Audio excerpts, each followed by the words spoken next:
Acho que a galera do Insta tá enxergando direitinho aí. A galera do Facebook também, não tá? De qualquer forma, tá gravando. O link vai estar para vocês lá no Ava, tá? E aí a gente segue com a aula, ok? Deixa eu ver a galera do Facebook aqui, beleza? Começando, viu?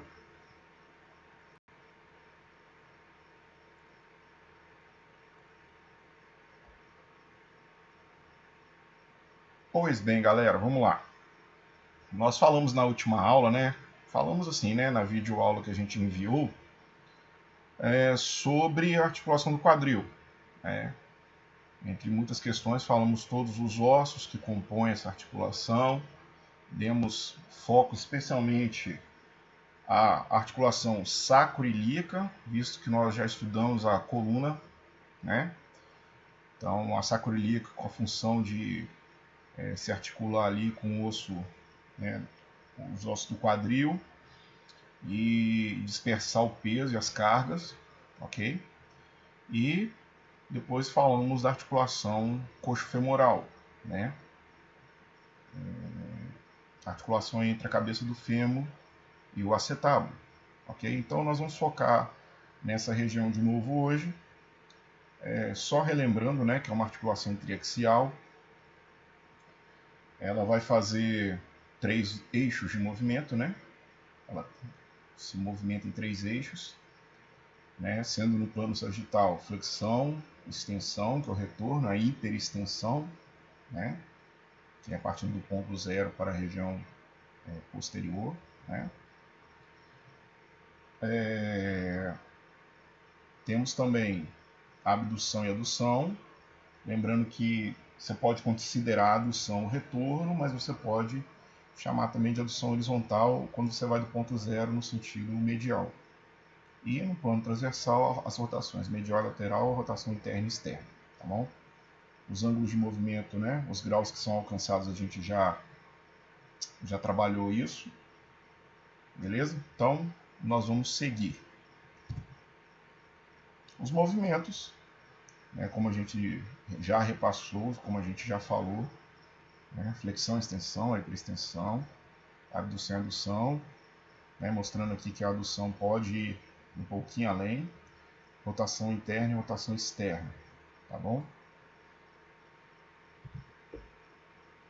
A revisão de planos e eixos, também que a gente já passou, então vou saltar isso daqui, mas vocês lembram, 3 eixos, 3 planos, ok? Cada eixo está inserido em um plano, ok? Ele perfura um plano de movimento. Os movimentos mais uma vez demonstrados, isso a gente já trabalhou na aula anterior, né?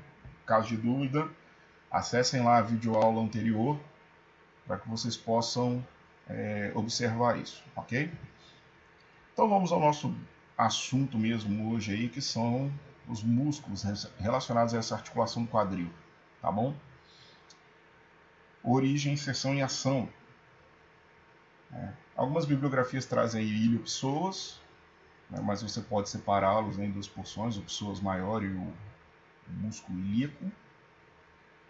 Sendo o psoas maior, né, esse músculo com origem em processos transversos, corpos e discos intervertebrais aqui de T12 até L5. Então vai pegar a última vértebra torácica, tá bom? E todas as lombares. A origem dele, então, todas as vértebras aí, de T12 a L5, né? Os corpos, os discos e os processos transversos, tá? E eles vão ter a inserção exatamente lá no trocânter menor do fêmur, ok?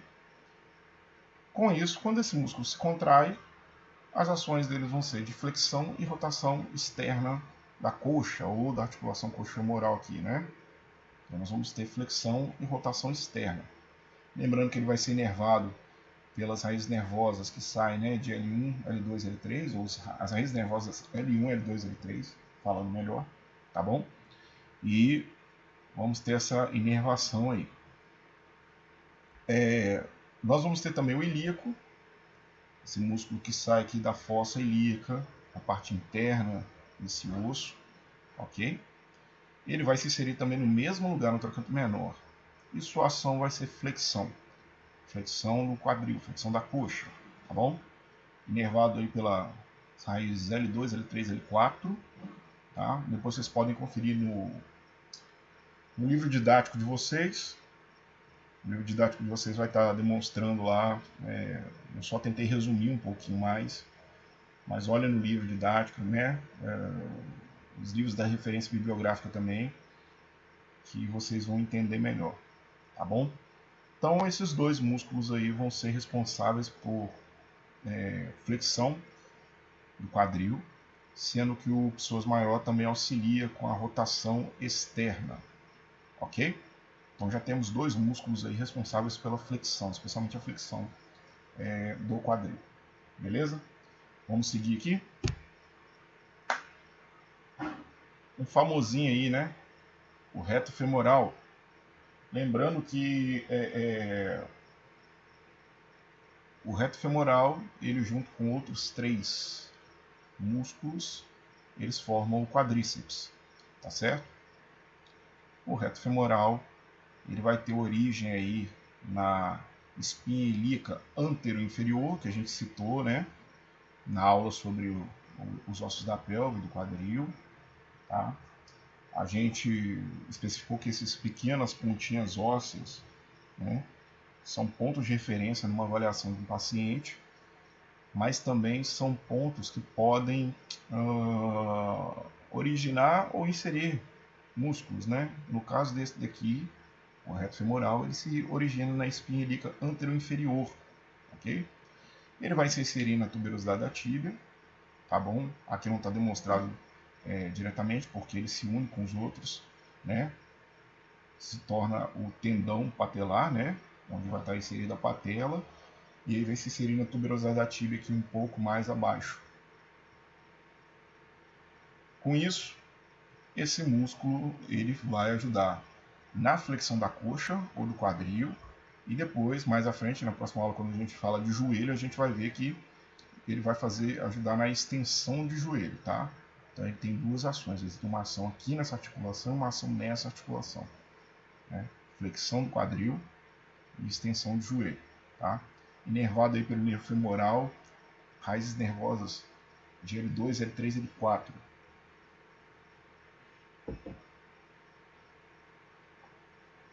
E aí, vamos seguir aqui. Esse é o reto femoral. Na sequência aqui nós temos o sartório, né? Esse músculo que sai nessa direção aqui, ok?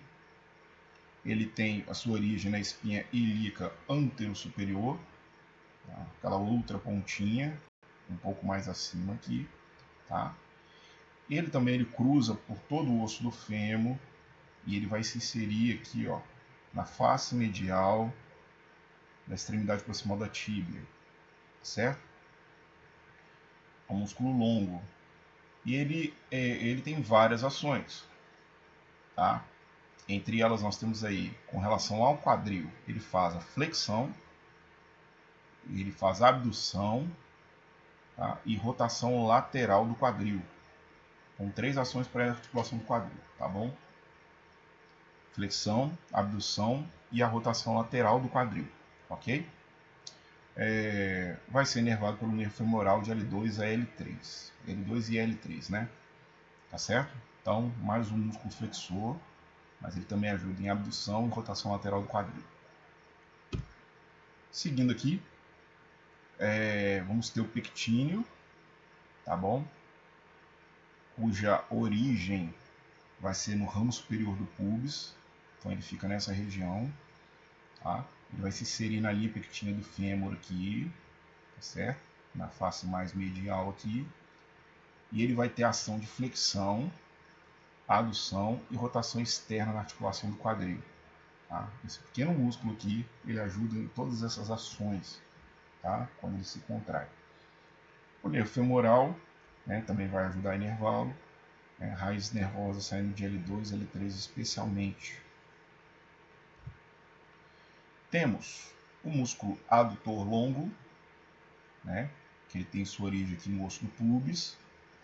Ele vai se inserir no terço médio do fêmur, nessa região. Ele faz a adução da coxa, ou a adução do quadril. Tá? Ele auxilia na flexão também, até 70 graus de flexão. Até 70 graus de flexão, esse músculo está auxiliando, está ajudando. E na extensão, além de 80 graus de flexão. Então, acima dos 80 graus, ele também ajuda na hora que se contrai para a extensão. Inervado pelo nervo obturatório, raízes L2, L3 e L4. Ok? O adutor curto, esse músculo aqui, ele também vai ter sua origem aqui no osso do pubis, né? Se insere na linha pectínea, no terço proximal da linha áspera do fêmur aqui, exatamente nessa região mais medial.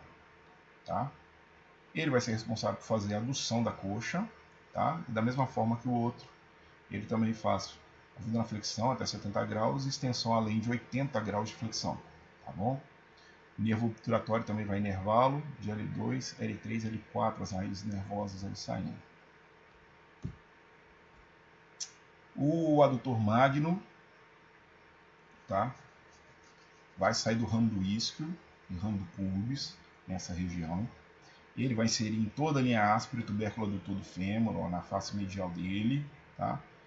E a ação dele vai ser exatamente a adução, né, já que ele é um adutor, né, ele é nomeado dessa forma. Ele ajuda também com relação à extensão e de forma mais branda aí na flexão da coxa, tá bom? Também inervado pelo nervo obturatório e também pelo isquiático, raízes nervosas de L3 e L4, ok? O grácil, esse músculo aqui, menos volumoso, nessa região, também sai lá do ramo inferior do pubis, tá? Vai se inserir na superfície anteromedial da extremidade proximal da tíbia, nessa região aqui, tá? Ele vai atuar na flexão e na adução desse quadril, dessa coxa, e vai ser inervado pelo nervo obturatório, o L3, saindo das raízes nervosas L3 e L4, tá? Toda a ramificação que esse plexo lombar vai fazer aí. O glúteo máximo, e aqui nós vamos ter 3, né? O glúteo máximo, ele é um músculo que tem origem na face dorsal do sacro e na face glútea do ilho, okay? Na região posterior. Então ele pega osso do sacro, que aqui não é demonstrado, mas ele vai estar aqui na face glútea do ilho. Tá? Ele vai se estender e vai se inserir na superfície posterior aqui do fêmur, ok? Um pouco mais distal, o trocânter maior, e todo o trato iliotibial. Esse músculo é importantíssimo como extensor, tá? Então ele ajuda na extensão, na hiperextensão e na rotação lateral da coxa como um todo, tá? Levando em conta também que as fibras superiores desse músculo glúteo máximo, ele vai trabalhar a abdução do quadril. E as fibras inferiores vai ajudar na adução desse quadril, tá? Ele vai ser inervado pelo nervo glúteo inferior, que se origina aí das raízes nervosas de L5, S1 e S2. O glúteo médio, ele é um músculo que fica mais lateral, né? Então ele vai estar ali se originando em toda a face glútea do ilho, okay? Um pouco abaixo da crista ilíaca, tá? Na região lateral. Ele se insere na superfície lateral do trocânter maior, ok? E um músculo aqui que é mais lateral, então a ação dele vai ser a abdução de quadril. Então é um músculo aí para se trabalhar na abdução de quadril, né? Algumas referências já trazem que as fibras mais anteriores dele, né, vão também ajudar no momento da contração para flexão e rotação interna, e as fibras posteriores, mais posteriores, vão auxiliar na extensão e na rotação externa, ok? Inervados aí pelo nervo glúteo superior, originado das raízes de L4, L5 e S1, beleza?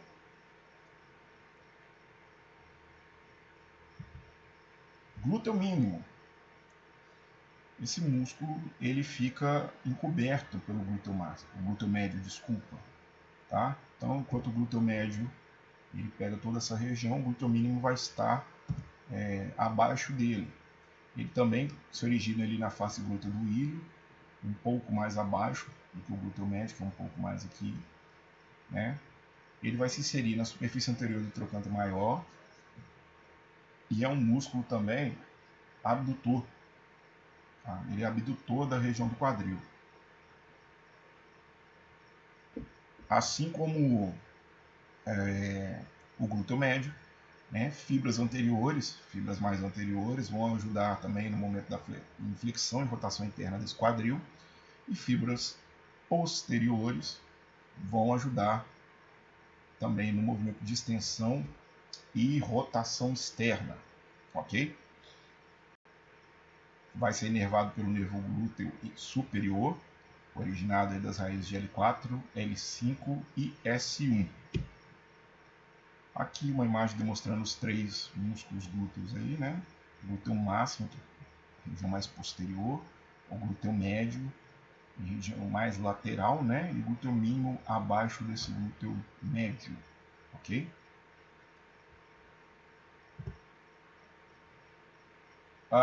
Nós temos também aí importantíssimo o músculo tensor da face lata, ok? O músculo tensor da face lata, que vai ter sua origem, né? É um músculo extremamente pequeno, mas ele está junto do trato iliotibial, ok? E ele tensiona todo esse trato iliotibial no momento da contração dele.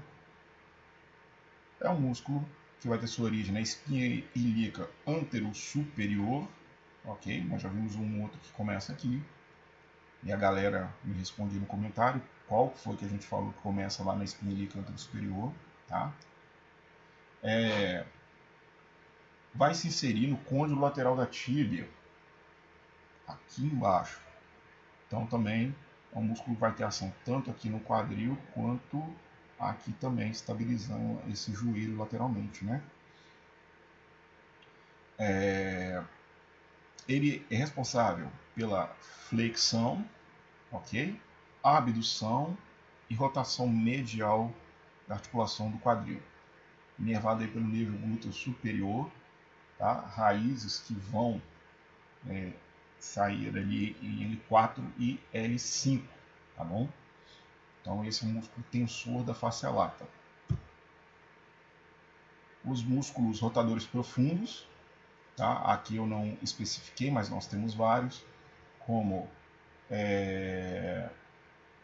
o músculo obturador externo, ok? Nós temos também o piriforme, gêmeo superior, gêmeo inferior, quadrado femoral e obturador interno. Tá bom? Nós temos 6 pequenos músculos aí que algumas bibliografias trazem resumidos assim como rotadores profundos, tá? Lógico que eles vão diferir, tá? Em algumas ações secundárias. Então eu peço que vocês vejam lá no livro didático, no quadro de resumo, nós temos a ação para cada um deles. De forma geral, eles vão ajudar na rotação externa do quadril, tá bom? E eles têm algumas origens ali em face dorsal do sacro, do isco, do pubis, tá? Mas todos eles se inserem na área do trocânter maior, tá bom? Então, depois observe esse resumo dentro de cada músculozinho desse rotador profundo, tá bom? Eles têm essa classificação de forma geral, tá? Uma ação comum, que é rotação, tá? Mas observem lá os detalhes de cada um. Tá? Olhando na região posterior aí, importante, nós temos o bíceps femoral, tá? Então, quando a gente falou em aula, que todas as vezes que a gente fala, né, um músculo é denominado bíceps, ele vai ter 2 origens e uma inserção, ok? Então ele se origina em 2 porções. Ele vai ter uma porção mais longa, uma cabeça longa, como é chamado também, que se origina lá no túber isquiático, ok? A cabeça curta vai estar no lábio lateral da linha áspera, ou seja, um pouco mais lateralmente e posterior aqui no fêmur, na região mais distal do fêmur, né? No terço mais distal do fêmur. Tá? Os dois vão se inserir lateralmente aqui na cabeça da fíbula. Okay? Lembre-se que nós estamos olhando, essa imagem é uma visão posterior, ok? Não é anterior. Então vai se inserir lateralmente aí na cabeça da fíbula. E aí vamos ter ações. Cabeça longa, essa porção maior, ela ajuda com relação, quando ela se contrai, né, com relação à extensão da coxa e flexão do joelho. E a cabeça curta, ela tem mais ação com relação à flexão do joelho, ok? Mas aqui, o importante é para a gente lembrar que ele é um extensor de coxa, extensor de quadril, ok? Eles têm inervações, né? Tem nervo isquiático, bom, especialmente cabeça longa.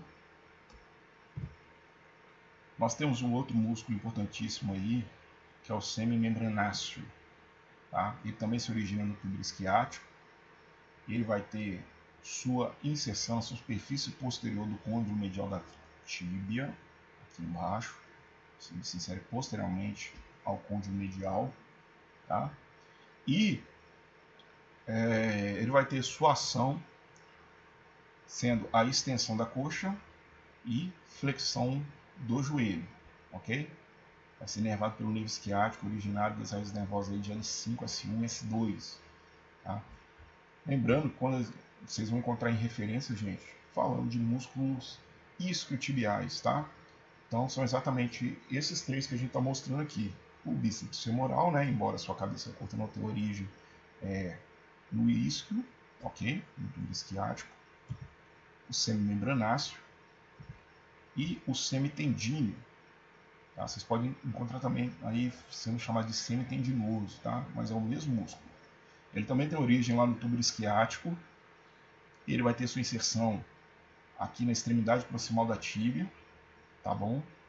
Na região mais anteromedial, tá bom? Ele também é responsável por fazer a extensão da coxa e flexão do joelho, inervado pelo nervo isquiático, tá certo? Então, basicamente vão ser esses daí. Temos aqui um resuminho, né? Depois isso aí vai ser enviado para vocês, eu posso repassar para vocês, daqueles que são os músculos agonistas e sinergistas dentro de cada movimento daí do quadril, tá bom? Os agonistas são aqueles que têm a contração, né, e que geram o movimento. A principal contração é deles, então eles são os, vamos falar assim, substituindo, né, pode ser os protagonistas da ação. Tá? Eles que vão contrair e fazer a ação efetiva, sendo os sinergistas contraindo para que haja um auxílio, né, durante a ação desses agonistas. Então você tem aí os flexores, o psoas maior, o ilíaco, ou somamos dois, o ilho psoas, né, o reto femoral e o pectíneo. Tá bom? E como sinergistas ali, na flexão, você tem sartório, tensor da face lata, glúteo médio e mínimo, grácil, adutor magno, adutor longo, adutor curto, todos esses vão auxiliar. Tá? Na extensão, nós temos como agonistas o glúteo máximo, o bíceps femoral, a cabeça longa dele, o semitendinoso e o semimembranáceo, tá bom? O semitendino e semimembranoso podem aparecer também. Como auxiliares aí vão estar o glúteo médio, glúteo mínimo e adutor magno, né? Fibras posteriores aqui dos dois e fibras inferiores do adutor magno. Na abdução, o glúteo médio é o principal, sendo auxiliado aí, apoiado pelo sartório, reto femoral, tensor da face lata, glúteo mínimo, glúteo máximo. Tá? Na adução nós temos aí pectíneo, grácil, adutor magno, adutor longo, adutor curto, tá bom?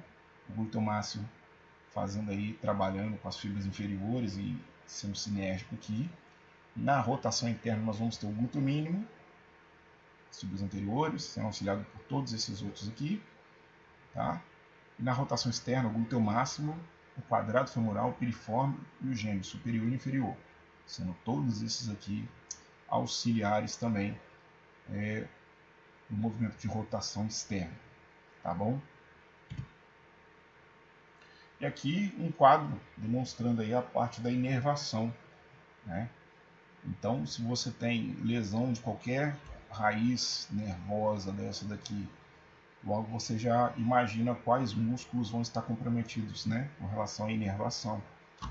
Então, exemplo, se você tem uma lesão de raiz nervosa de L2, L3 e L4, então todos esses músculos marcados em X aqui vão estar comprometidos, né? Comprometidos com qualidade de contração, tá bom? Aqui nós temos um detalhe com relação à biomecânica, que a gente já havia mencionado na aula anterior, né, que é o ângulo de inclinação. É um ângulo que vai ser formado aí entre o corpo e o colo do fêmur, no plano frontal, né? O valor normal é de um ângulo de aproximadamente 120 graus. Tá? Pode ser variável do nascimento até a vida adulta. Lá no nascimento ele é maior, né, de até 170 graus. Tá? Podem haver fatores variantes, como a gente já falou, né, deformidades congênitas, traumatismos ou doenças que podem fazer com que esse ângulo aumente ou diminua, né, não esteja dentro de uma, vamos falar assim, de uma normalidade. Tá? Nós vamos ter aí, dentro de um padrão de 125 graus, uma normalidade, né? Uma coxa, vamos considerar uma coxa valgo, um quadril valgo aí, um ângulo maior que 125 graus, porque é um ângulo mais aberto, então o membro se alonga, o membro vai se tornar mais longo, tá? E é considerado um quadril, uma coxa vara, ângulo menor que 120 graus, porque fica mais fechado esse ângulo, logo o membro fica mais curto, tá? Isso vai ter influência direta. Tá? Uma coxa valga vai alongar esse membro, como a gente falou, tá? Uma coxa vara vai encurtar esse membro, tá? É esse ângulo aqui mesmo, ó. Dentro de uma normalidade nós temos aqui, daqui dessa linha até essa outra, 125 graus, né? Se a coxa vara tende a ser menor que 125, a coxa valga maior que 125. Temos aqui radiografias demonstrando, né? Logo nessa parte aqui embaixo nós temos uma coxa valga. Olha o ângulo que se faz da cabeça do fêmur com o corpo do fêmur. E aqui uma coxa vara, né? Bem diminuída, tá bom? E também tem a questão do ângulo de torção. Esse ângulo é formado entre o corpo e o colo do fêmur, só que no plano transversal. Tá? O valor dentro da normalidade é de 15 a 25 graus de rotação lateral. Se tiver antiversão do quadril, você tem aumento do ângulo. Então, com o aumento do ângulo mais rotação medial, os pés ficam para dentro. Se tiver pode ter uma retroversão, que é a diminuição do ângulo, com maior rotação lateral, ou seja, pés voltados para fora. Né? Então, um exemplo aqui, ó, tem o ângulo, né? A cabeça, o ângulo feito aqui corretamente. E aí, dependendo de como tiver o ângulo aumentado ou diminuído, nós vamos ter essa rotação dos pés. Ó. Então, uma antiversão normal, né? Você tem esse ângulo de aproximadamente 15 graus, olhado de cima, tá vendo? Com relação às estruturas ósseas. Então, nós temos esse alinhamento. Né? Se aumentado aqui o ângulo, tá? Quando isso se alinhar, esse pé vai estar rodado para dentro. Se está diminuído, esse pé vai estar rodado para fora. Tá bom?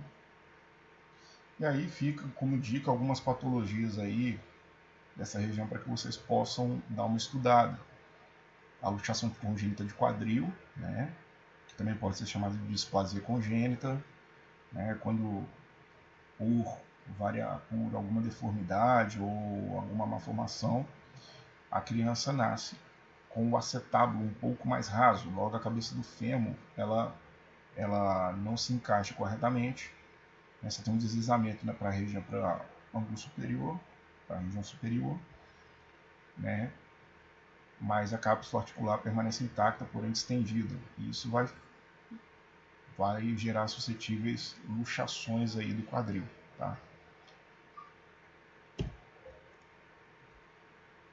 Olha esse exemplozinho aí, tá?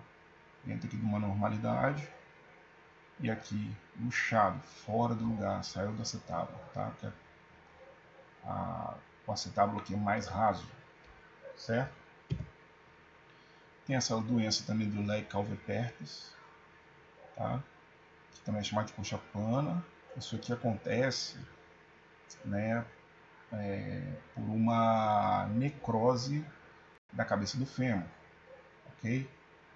Geralmente observado entre crianças de 5 a 10 anos. Durante a evolução pode ser necessário de 12 a 4 anos para que haja necrose, revascularização e remodelagem da cabeça do fêmur, tá?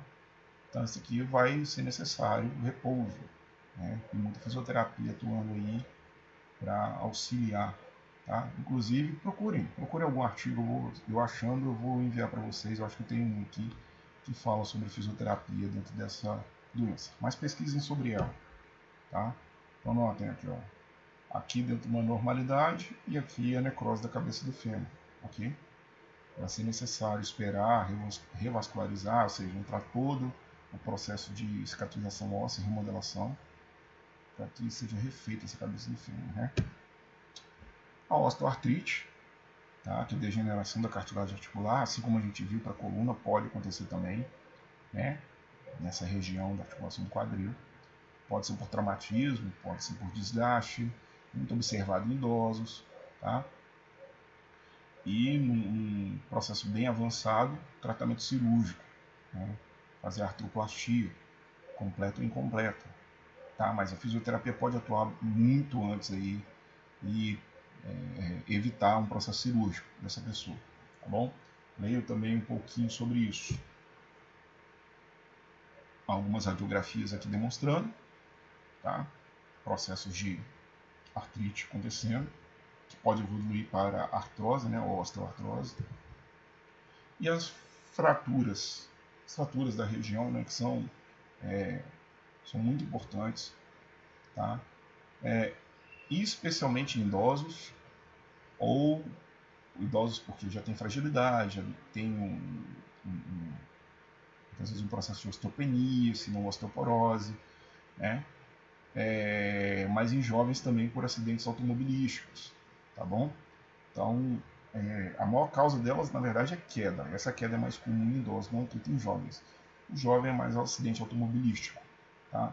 E essa fratura aí, ela vai ter várias classificações. Ela pode acontecer aqui, fratura do colo, fratura da cabeça, fratura do acetábulo, fratura, não está demonstrado aqui, mas né, do acetábulo também, fratura transtroncantérica, subtroncantérica, enfim, vários níveis aqui de fratura pode acontecer e, claro, severidade também, né? Nós podemos ter uma fratura assim com traço simples, mas podemos ter uma fratura cominutiva em vários pedaços, né? Então, conforme a severidade da fratura, vai se fazer necessário não só a imobilização, mas também cirurgia, tá? Também dei uma pesquisada sobre essas fraturas, ok? Aqui exemplificando as regiões, né, que pode acontecer, tá certo? Bem, e é isso.